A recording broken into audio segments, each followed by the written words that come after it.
Balik na ang face-to-face classes sa Iloilo City kasunod sang pagsuspende kahapon bangod sa malaing nga tiyempo dala sang epekto sang habagat naging pabaskog sang Super Typhoon Nando. Sa Piacsini diri sa Santo Niño Sur Elementary School, gin-extend ang alternative delivery mode sa grades 1, 4, 6 kag isa ka section sang kindergarten kag grade 2 bangod apektado gihapon sang pagbaha ang ilang mga hulot klasehan.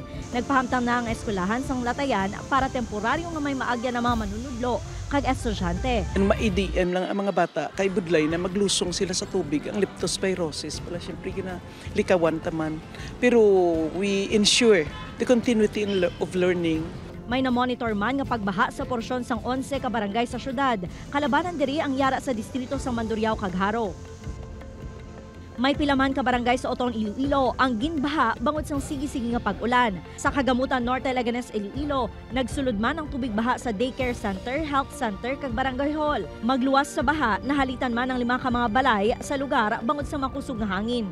Mga 4 siguro sa Cagaao na mo may buhawi ito nga na gano'n. Do pila ka, do 5 ka partial ding na ano mo. May isang boarding house nga ato pigid na kakas.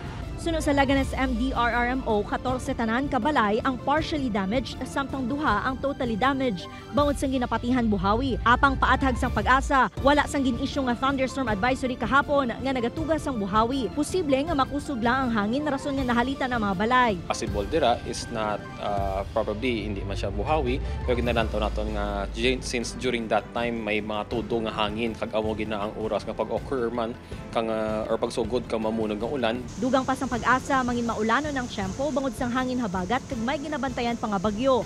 Ginapaalerto kag ginapahanda man sang OCD6 ang mga nagaistar sa mga lugar nga masami ginabaha kag nagakatiphag ang duta. Expect na lang natin for the rest of September, maulanod kita. So ginapandaman na natin sa kauturan natin, especially ang mga nagatinir, sa mga low-lying areas, sa mga flood-prone areas, sa coastal areas, kag sa mga kabukiran, nga landslide-prone areas, nga mag-aligman. Sa Bacolod City na eksperyensyahan ang mamadlos nga hangin sa kilid sang Baybay kagabi. Ang mga nagaistar sa coastal area sa Barangay Banago, naabtan pa sa news team nga nagapangbutang sang tapi sa mga bintana kag atop. Sulod ang ulan magmadlos ang hangin. Lantaw kung bako sa gubrang hindi kasulod ang tubig. Ang ulan. Nagede, may mga panimalay nani-reperon mo kaya kung mag-asa ka lang sa git. Problema mo lang angin, bumasko gaw. Kaya siyempre galigmat ka, kaya bas malumpa din yung atop. Upod ka si Rilo Renduque, Zen Kinantang Sasa, One Western Visayas.